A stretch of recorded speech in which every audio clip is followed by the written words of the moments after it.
Écoute la trompette. Bien-aimés dans le Seigneur, que la paix soit avec vous. Je suis votre serviteur, le pasteur Bahel, d'écho de la trompette. Et comme j'aime toujours à le dire, la trompette de Dieu sonne. Entends-tu son écho? Ça fait beaucoup de temps. Je n'ai pas été là, je n'ai pas publié. Dieu m'accorde la grâce aujourd'hui de le faire. Que le Seigneur te bénisse. Je te conseille déjà, mon frère, de t'abonner à cette page écho de la trompette. La trompette de Dieu sonne. Entends-tu son écho? Aujourd'hui, n'est-ce pas, nous parlons de l'affaire K.S. Bloom, chanteur ou artiste gospel. Quelle est la différence entre un chanteur et un artiste gospel à la lumière de la parole de Dieu? Bien-aimé, avant tout, je vous conseille d'écouter un peu ce documentaire. Vous allez voir un peu la confusion qu'il y a dans cette affaire, la vidéo. Donc, Bloom. Donc Bloom, c'est pourquoi vous avez le chanteur K.S. Bloom. Alors, considéré comme un chanteur par de nombreuses personnes, le jeune chanteur a fait les précisions suivantes. Je tiens à préciser une chose, je ne suis pas un chanteur. K.S. Bloom. Non. Voilà, oui, comme K.S. Bloom, il le dit lui-même, il n'est pas chanteur. Moi, je comprends. Après, en même temps, J'aime bien ce qu'elle fait. Mais là, il y a une contradiction parce que quand tu dis n'est pas chanteur, te donne un prix des meilleurs chanteurs que tu prends.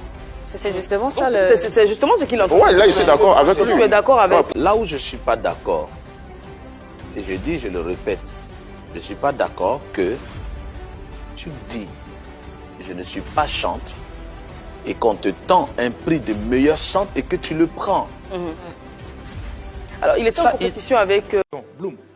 Donc Bloom, c'est pourquoi vous avez le chanteur K.S. Bloom. K.S. Bloom. Non. Voilà, oui, comme K.S. Bloom, il le dit lui-même, il n'est pas chanteur. Moi, je comprends. C'est pas nous Après, qui en le même disons.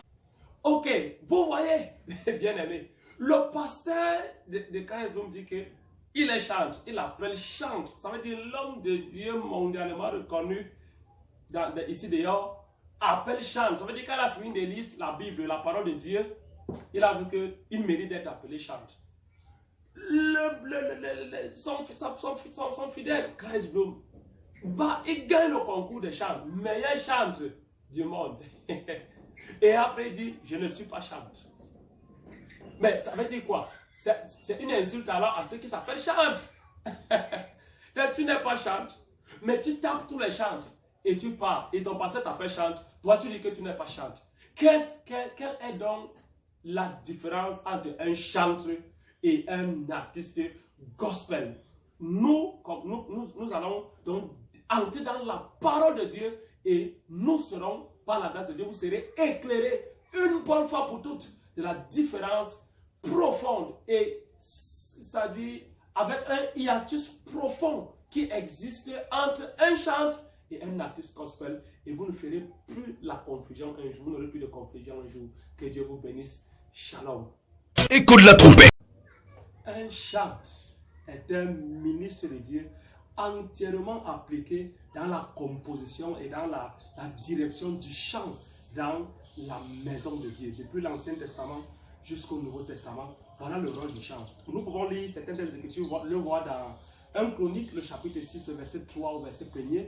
La Bible dit que les chantres étaient établis dans la direction du chant dans la maison de l'Éternel. Dans 1 Chronique, le chapitre 9, le verset 33, il est écrit, il est dit que les chantres étaient, n'est-ce pas, exemptés comme les Lévites de certaines fonctions dans le sacerdoce. Ils étaient exemptés parce qu'ils étaient entièrement consacrés au Seigneur jour et nuit dans la composition et la direction des chants, et la plupart des temps d'ailleurs les chants prophétiques dans le temple de l'Éternel. Dans Néhémie le chapitre 11, le verset 23, ils ont aussi le droit à une rémunération, à un salaire au même titre que les ministres de culte, parce que le chanteur est un ministre de culte, mais entièrement appliqué dans la direction et dans la composition des chants dans la maison de Dieu, dans le tabernacle, dans le temple, ainsi de suite, et tout ce que ça peut comporter. Donc, un chanteur est un ministre de Dieu, un ministre de culte, mais entièrement appliqué dans le domaine du chant, la direction et la composition du chant. Par contre, quand on parle d'un artiste gospel, parce que je pourrais revenir sur le cas de David bien après, avec cette confusion qui peut exister entre chantre, le ministère de David, est-ce que David était un chantre? Je reviendrai sur cela par la grâce de Dieu. Maintenant, un artiste gospel, c'est quoi? nous faisons la différence entre un chanteur et un artiste gospel. Pour définir artiste gospel, il faudrait qu'on définisse déjà ce que c'est qu'un artiste, dans artiste, ce que c'est que l'art, et n'est-ce pas, le gospel, un artiste, et on pourra comprendre ce que veut dire artiste, musicien, gospel. Si c'est la même chose que le chant, nous décortiquerons cela par la parole de Dieu. Nous verrons que c'est trop différent. Il y a une différence très nette entre un chanteur de l'Éternel et un artiste gospel, selon la parole de Dieu. Alors, un artiste, en général, est une personne qui exerce professionnellement l'un des beaux-arts. Et en ce qui nous concerne beaucoup plus, nous parlons de l'art musical, parce que nous parlons des artistes, d'un artiste, un artiste gospel. Ça embrouille un peu là. Un musicien artiste gospel ou un artiste musicien gospel, chose comme ça. Ok.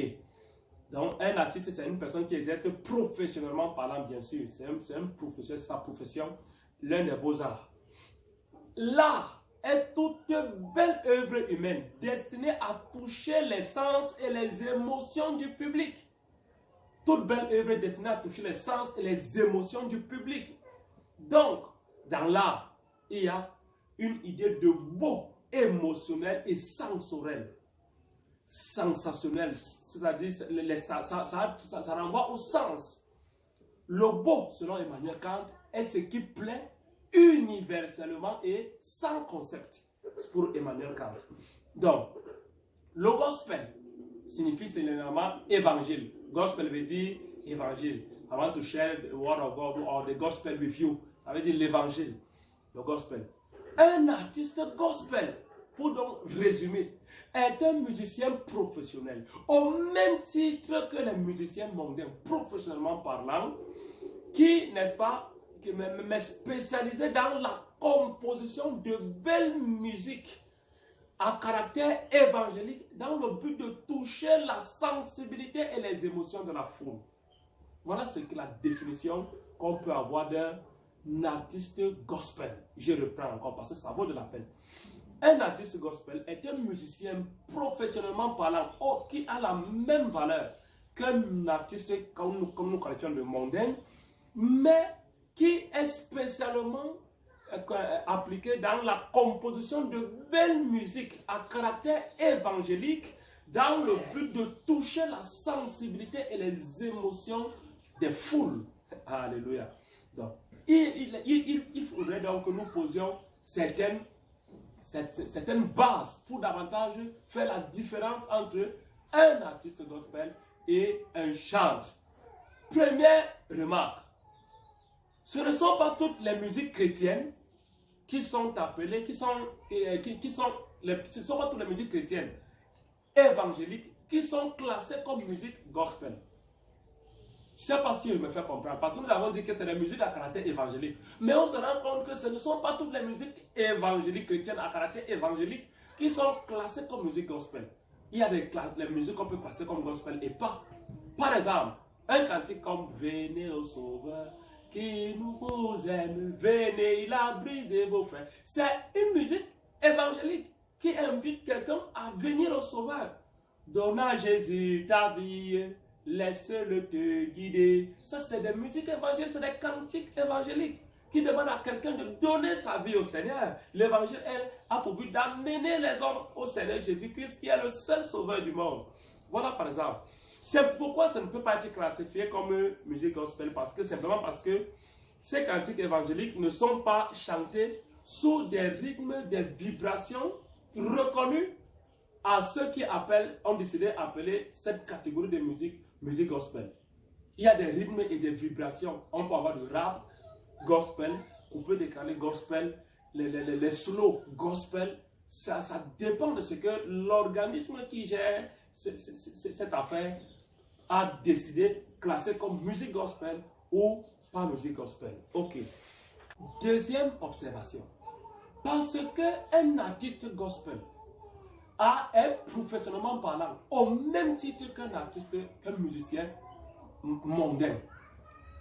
Il est son œuvre, son activité, sa création, son art est directement rattaché au ministère des Arts et de la Culture et protégé par des organismes de protection des droits d'auteur. Ça veut dire quoi? Ça veut dire que si quelqu'un prend un morceau de leur œuvre, de leur chanson, de leur musique et l'introduit à l'intérieur de sa part, l'auteur-compositeur de ce chant qui a protégé ses droits. Il y a par exemple aussi en Afrique, on parle de l'OAPI, Organisation africaine pour la propriété intellectuelle, quelque chose comme ça. Pour venir, ils vont saisir les autorités compétentes, saisir la justice et on va te poursuivre pour atteindre à la propriété intellectuelle ou au droit d'auteur. Et tu vas payer parce que il fallait d'abord demander sa permission avant de le faire. Or, les chantes de l'Éternel dans la Bible chantent pour la gloire de Dieu et exclusivement pour la gloire de Dieu. Les autres chantent, nous allons le démontrer, c'est un business très remarquable, c'est un business très profond, c'est de l'argent qu'on gagne derrière une grande fortune qui se gagne derrière le nom de Dieu à travers ces chants dits et chants gospel, musique gospel. Donc, un chanteur chante pour la gloire de Dieu. Je prends un exemple banal. Nous n'allons jamais, il y a des psaumes qui se chantent. Nous chantons les psaumes comme soupire une biche après un courant d'eau. Moi aussi au Seigneur, je soupire après toi. C'est un chant, quelqu'un l'a chanté. Il y a tellement d'autres. Ira mes pieds semblables à ceux des bichets. C'est un chant, c'est un cantique que David a consommé, a conçu et mis sur pied et chanté. Par moment, vous voyez, on dit au chef des chantes sur Alamot. Alamot veut dire soprano. Ça veut dire comme David n'est pas chante. Parce que même si ce n'est pas parce que je chante, que je compose des chants, que je suis chant de l'Éternel. Non, chant c'est un ministère que Dieu a donné. Comme David n'est pas chante, il ne pourra pas se placer là-bas devant pour diriger le chant. Alors il a composé son chant, inspiré par le Saint-Esprit. Il envoie la copie au chef des chantes et il lui dit chante ça sur soprano. Si tu prends la gamme soprano, ça va aller. Voilà ce qui se passe dans l'une des sauts. Et David ne peut pas poursuivre le chef ou bien n'importe qui. Nous, Dieu, on ne reverse pas les redevances à la famille de David. Ça ne nous concerne pas. C'est tout ce qui a été passé par la parole de Dieu. C'est pour la gloire de Dieu. Les chantes chantent pour Dieu. Et que tout le monde puisse même chanter ce chant. Ils seront davantage heureux de savoir que le nom de Dieu a été glorifié par la bouche de toute la terre. Selon qu'il est écrit, l'univers sera rempli par la connaissance de la gloire de Dieu, comme les fonds marins par les eaux qui les couvrent. Les chantes de l'Éternel sont des ministres de Dieu pour la propagation de l'évangile pur, dans le but d'amener les âmes, de toucher les cœurs et les amener à la repentance et à la conversion. Même titre que les évangélistes, les pasteurs, les apôtres, les docteurs, les prophètes, c'est des ministres de Dieu. Alors, si quelqu'un reprend mon message que je viens de prêcher là, et il partage ça sur toute la terre, je peux me plaindre de quoi? Je ne peux pas me plaindre parce que c'est la volonté de Dieu que la sainte doctrine soit partagée. Et je te conseille, mon frère, de partager au maximum cette vidéo. Il n'y a pas de droit d'auteur là-bas. Alléluia. Que Dieu te bénisse, mon frère. Que Dieu te bénisse. Ok. Donc, je tiens encore à préciser que les chantes de l'Éternel n'ont rien à voir avec le ministère des Arts et de la Culture, avec l'OAPI, rien, absolument rien. Ils ont tout à voir avec Dieu et avec l'assemblée locale, le corps de Christ, les enfants de Dieu, l'œuvre de Dieu. Voilà. C'est ça en ce qui concerne le chant. Or, l'artiste gospel, c'est son robot, c'est son business. Il vit de cela. Tu touches à son œuvre, il a le droit de t'attaquer en justice. Parce que, et c'est pourquoi lui, il travaille pour pouvoir composer des chants dits à caractère évangélique, mais pour toucher la foule, le maximum de foule. Or, le chanteur ne vise pas la foule comme son objectif. Le chanteur vise la gloire et la gloire de Dieu et qui peut atteindre toute la terre, gloire à Dieu. De la même manière, quand le Saint-Esprit nous inspire, le Saint-Esprit ne cherche pas la foule, l'effervescence, les émotions, les sensations de la foule. Le Saint-Esprit cherche le fruit qui abonde pour notre compte à la gloire de Dieu, afin que nous soyons sauvés. C'est pourquoi vous allez voir, les chants inspirés par le Saint-Esprit ne périment jamais. Ça ne se périme pas. Mais les chants des émotions, des chansons qui ont été confectionnées sur la base des émotions, des sensations, un temps ça a l'effervescence, après ça disparaît. Et quelqu'un disait, chaque époque invente sa beauté.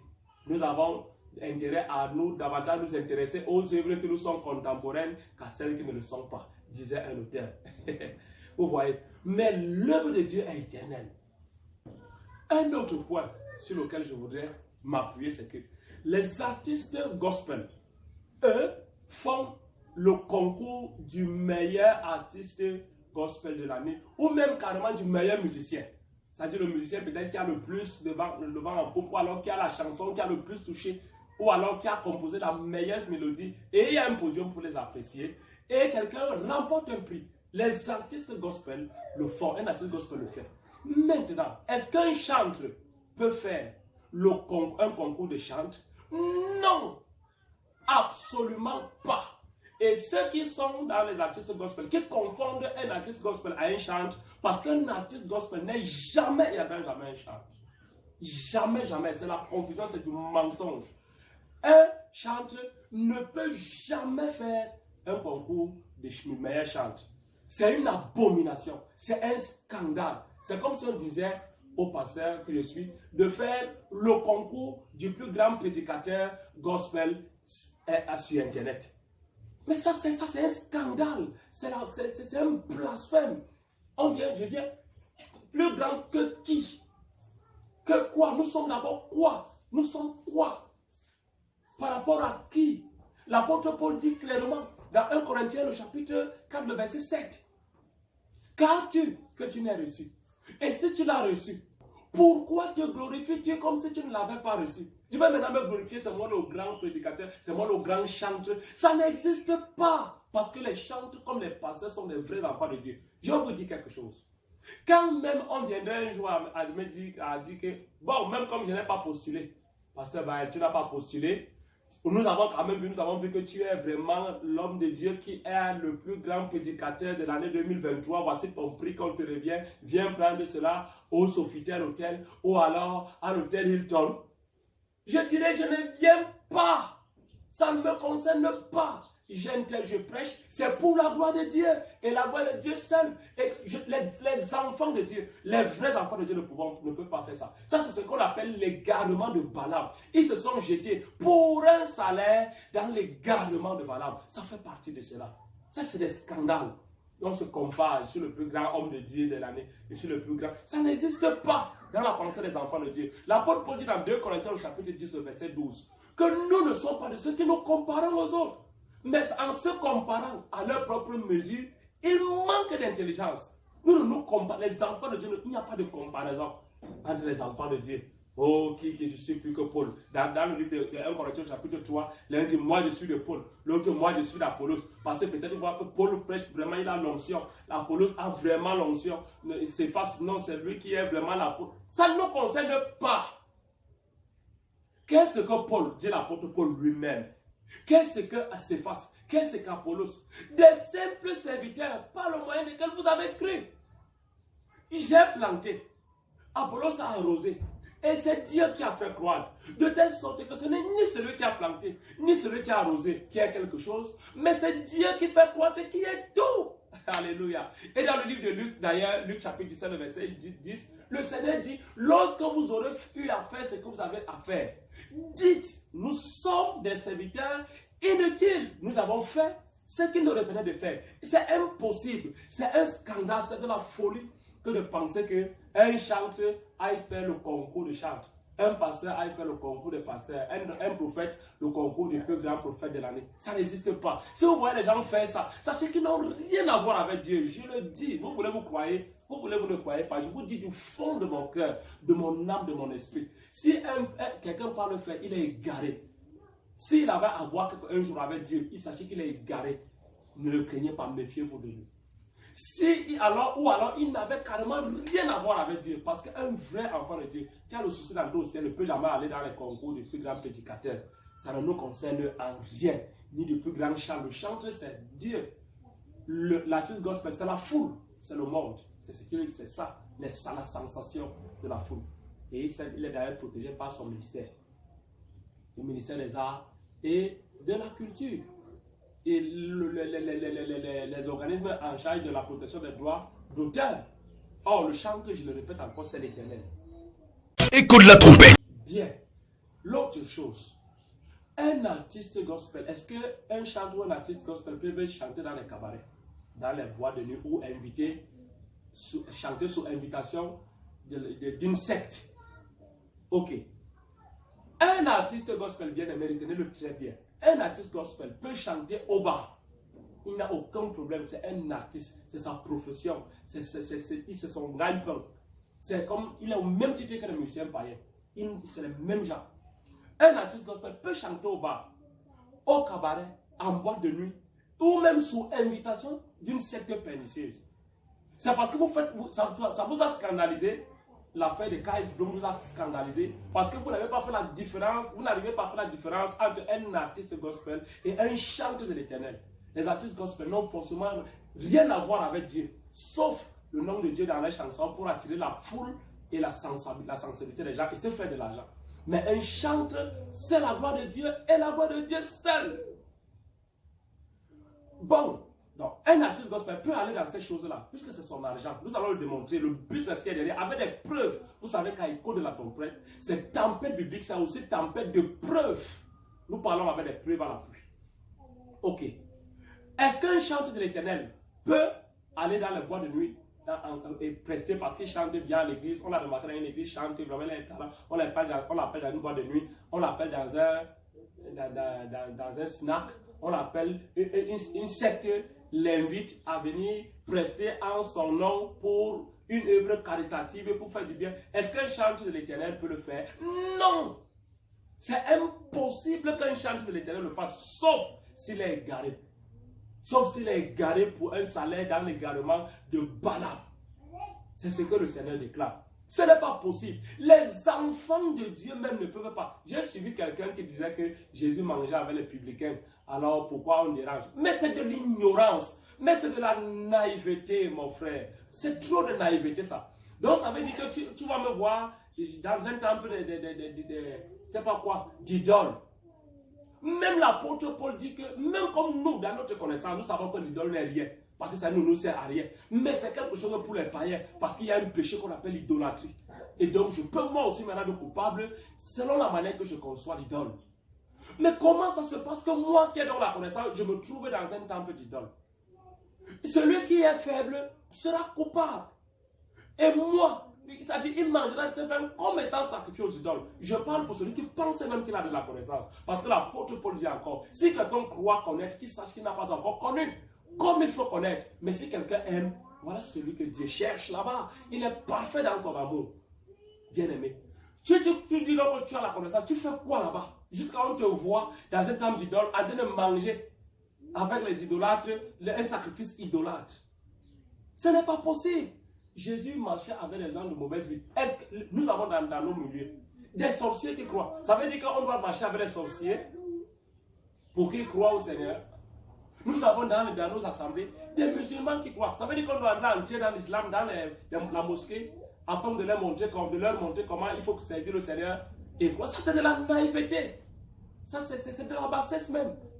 Nous sommes dans le monde, mais nous ne sommes pas du monde. Nous avons nos voisins. Nous avons nos voisins. Nous avons nos camarades, nos collègues. Est-ce qu'on en a fait de problème? Ils peuvent être même dans la rose pour la franc-maçonnerie. Nous marchons avec eux, nous leur parlons du Seigneur. Mais à dire qu'on va aller sous leur invitation, aller prier avec eux dans les choses, impossible. La Bible est claire. 2 Corinthiens chapitre 6, à partir du verset 14 jusqu'au verset même 18. Quel rapport y a-t-il entre le temple de Dieu et les idoles? Quel rapport y a-t-il entre la lumière et les ténèbres? Quel rapport spirituel? Ne vous mettez pas avec des infidèles sous un jour étranger. Vous pensez que quand l'apôtre Paul parle comme ça, lui ne connaissait pas que Jésus était avec les publicains, Zachée et tout ça, en vue de leur salut. Il était même avec la prostituée qui est venue mettre le parfum sur ses pieds. Frère, ne nous laissons pas séduire par la faiblesse de notre raisonnement. Non, ne dites pas les choses comme ça. Et quel rapport? Ne vous mettez pas avec les infidèles sur un jour étranger. Quelle part a le juste avec l'injuste?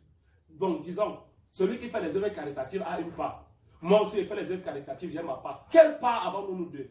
Quelle part a le fidèle avec l'infidèle? Le Seigneur dit d'ailleurs, ne leur ressemblez pas. Ils font ces choses pour être vus des hommes. Mais nous, quand ta main gauche ne sache pas ce que fait ta main droite. Nous n'avons rien à voir avec ces choses, frère. Dans Luc chapitre 24, verset 5, il est dit, pourquoi cherchez-vous parmi les morts celui qui est vivant? On me cherche, il y a des endroits où on ne doit pas me trouver. On me trouve en boîte de nuit, je fais quoi là-bas? Je m'en vais prêcher le l'évangile. Prêcher quelqu'un, c'est seulement en boîte de nuit. C'est que moi, je m'en vais me retrouver là-bas seul. Parce que les gens qui sont en boîte de nuit, ils ne sont pas au quartier. Ils ne sont pas aussi dans nos quartiers, dans nos établissements. Pourquoi je ne les trouve pas dans la boîte de Dieu? C'est seulement là-bas qu'il fallait que je me trouve. On me trouvait assis dans une maison de marabouts, on me filme et vient dire que non, j'étais là-bas pour observer comment le maraboutisme se passe. Comme ça, je vais savoir bien prêcher aux marabouts. Est-ce que j'ai besoin de ça? Il y a ceux qui étaient même marabouts, Dieu leur a donné leur part. Ils vont dénoncer le maraboutage, le maraboutisme, avec leur propre expérience. Et moi, je n'ai pas besoin de ça. Il faut que j'aille entrer à la franc-maçonnerie, m'asseoir là-bas pour voir comment les degrés qu'il y a là-bas jusqu'au 44e degré, au 40e, pour pouvoir maintenant bien prêcher. Je n'ai pas besoin d'aller là-bas dedans. Je peux même seulement même sur Internet connaître toutes les œuvres et dénoncer ça. Il faut marcher. C'est terrible. Un jour, permettez-moi cette anecdote avant de revenir sur les textes de l'écriture. On dit que la chèvre voulait ressembler au lion. Alors, elle a posé la question, qu'est-ce qu'il faut faire pour que je sois comme un lion? Les autres lions ont dit, pour que tu sois comme un lion, il suffit que tu commences à marcher comme un lion, alors tu seras lion. Elle s'est mise à marcher et ça n'a pas donné. Un autre conseiller lui a dit, pour que tu sois vraiment un lion, il faut que tu essayes de rougir comme le lion. Lorsqu'elle a voulu rougir, elle a fait mais ça n'a pas donné. Et un autre lui a dit, comme tu fais tout, ça ne donne pas. Pour être comme un lion, il faut aller marcher où les lions se trouvent. Et la chèvre, je voyais elle aller marcher, trouver les lions. Avant qu'elle n'arrive à trouver les lions, c'est les lions qui bondissaient pour rendre grâce à Dieu pour un repas à domicile. Un sans-payeur veut leur donner un repas en genre. Tu ne peux pas être pour sauver un sataniste, aller communier avec les satanistes. Ce n'est pas vrai. Ça, c'est la tromperie. C'est de la tromperie. Dans le livre de Matthieu chapitre 6, verset 24, il est dit, nul ne peut servir deux maîtres. Mais dans quel camp es-tu? Ou tu aimeras l'un et mépriseras l'autre, ou tu t'attacheras à l'un et mépriseras l'autre. Ou tu aimeras l'un et haïras l'autre, ou tu t'attacheras à l'un et mépriseras l'autre. Nul ne peut servir Dieu et maman. Dieu et maman, ils ne se mélangent pas. Dieu et le diable ne communient pas. Est-ce qu'ils se rencontrent souvent en route? Oui. Mais est-ce qu'ils communient ensemble? Rien. Dieu est lumière. Il n'y a point de ténèbres en lui. C'est pourquoi il est dit que si quelqu'un dit qu'il a un Dieu et qu'il marche encore dans les ténèbres, il ment. C'est un menteur. C'est ça. Dans 1 Roi, le chapitre 18, le verset 21, Élie a posé la question. L'homme de Dieu, Élie, a posé la question. Jusqu'à quand, Israël, clocherez-vous des deux côtés? Tu veux manger des deux côtés? Clocherez-vous des deux côtés? Si c'est l'Éternel qui est Dieu, allez après l'Éternel. Si c'est Baal, mais après, allez après les Baals.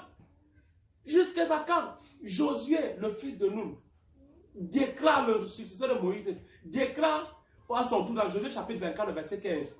Il dit, si vous ne trouvez pas bon de servir l'Éternel, choisissez aujourd'hui qui vous voulez servir. Ou les dieux que servaient vos pères de l'autre côté du fleuve, les dieux des Amoréens, ou alors l'Éternel. Mais sachez que moi et ma maison, nous servirons l'Éternel. Alléluia. Lorsque dans le livre d'Esdras, au temps de Josué cette fois-ci, le fils de Jothadan, le souverain sacrificateur, et de Zorobabel, les impies, les ennemis d'Israël, les ennemis de la foi, sont venus pour demander la faveur à Zorobabel et à Josué de leur accorder aussi de travailler à l'œuvre de Dieu, de bâtir l'œuvre de Dieu ensemble avec eux. Parce qu'eux aussi, ils veulent bâtir l'œuvre de Dieu. Zorobabel et Josué leur ont répondu quoi, bien-aimés? Ils ont clairement dit, ce n'est pas à vous et à nous de faire l'œuvre de Dieu. Ce n'est pas à vous, ce n'est jamais à une secte et à l'église de se mélanger et faire l'œuvre de Dieu. Jamais, je suis désolé. Impossible que Satan et Dieu se mélangent pour faire l'œuvre de Dieu. Impossible. Les enfants de Dieu, les vrais serviteurs de Dieu ne peuvent pas le faire. Ce n'est pas possible. Mais les bombes, parce qu'ils cherchent l'argent. Même si tu les appelles, ils vont aller. C'est leur argent. Ils n'ont rien à voir avec Dieu, mais ils sont le nom de Dieu pour avoir de l'argent. Et c'est une activité très dangereuse. Quand tu serais même païen de faire ces choses, attention, c'est très dangereux. Dans le psaume 137, le verset 1er au verset 4, les frères en Christ, certainement pas les frères en Christ, je veux dire les juifs, certainement des chantres de l'Éternel, se sont retrouvés à Babylone. Babylone, alors les Babyloniens leur ont demandé, nous voulons que vous chantiez ici chez nous quelques cantiques d'Israël, de Sion. Donnez-nous de la joie, nous voulons être contents avec les cantiques de l'Éternel.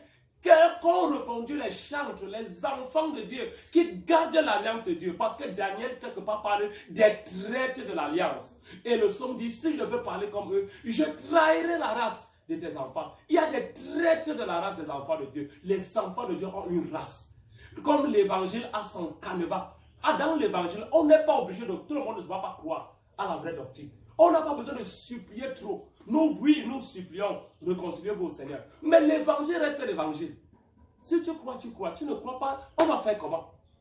La doctrine reste la doctrine. Ce que je dis là, c'est la doctrine de Dieu. Si toute la terre veut, elle croit. Si toute la terre ne croit pas, moi je crois. Et elle est la doctrine de Dieu. Et je sais qu'il y a des enfants de Dieu. La Bible dit, ceux qui sont de Dieu nous écoutent. Ceux qui ne sont pas de Dieu ne nous écoutent pas. On va faire comment? Ceux qui ne sont pas de Dieu nous insultent et nous maudissent même. Mais on va faire comment? Il dit, qu'est-ce que les enfants d'Israël ont répondu? Comment chanterions-nous les cantiques de l'Éternel de Sion sur une terre inculte? Comment ça peut être possible? Permettez-moi, je vais lire cette texte d'écriture. Psaume 137, du verset 1er au verset 4. Je vais lire la réponse. Il dit, le verset 3. Là, nos vainqueurs nous demandaient des chants et nos oppresseurs de la joie. Chantez-nous, disait-il, quelqu'un des cantiques de Sion. Les enfants de Dieu ont répondu, comment chanterions-nous des cantiques de l'Éternel sur une terre étrangère? Ce n'est pas possible. Et il dit, si je t'oublie, Jérusalem, que ma droite t'oublie. Ça, c'est une trahison d'aller chanter les cantiques de l'Éternel dans des cabarets, dans des bois de nuit ou sous invitation d'une secte quelconque. C'est une trahison, une déception. Quand la personne serait même un enfant de Dieu. Mais généralement, aucun enfant de Dieu ne peut le faire. Alors, bien-aimés, nous sommes arrivés au terme de cette première émission. Tu peux t'abonner, tu peux partager la vidéo au maximum pour éclairer. La Bible dit que Dieu a suscité l'apôtre Paul pour que les païens passent des ténèbres à la lumière, de la puissance de Satan à Dieu.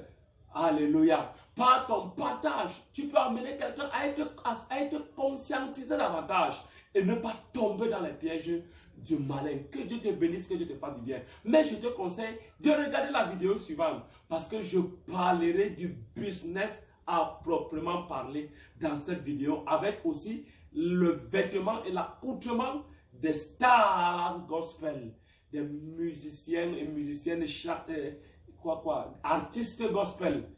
Et on verra la différence avec encore même l'accoutrement des chantres et des artistes à la lumière de la parole de Dieu. Et nous verrons, Dieu nous donnera davantage la sagesse. Nous comprenons que ces gens n'ont rien à voir avec le vrai Dieu, dont le seul souci est le salut des âmes. Écoute la trompette.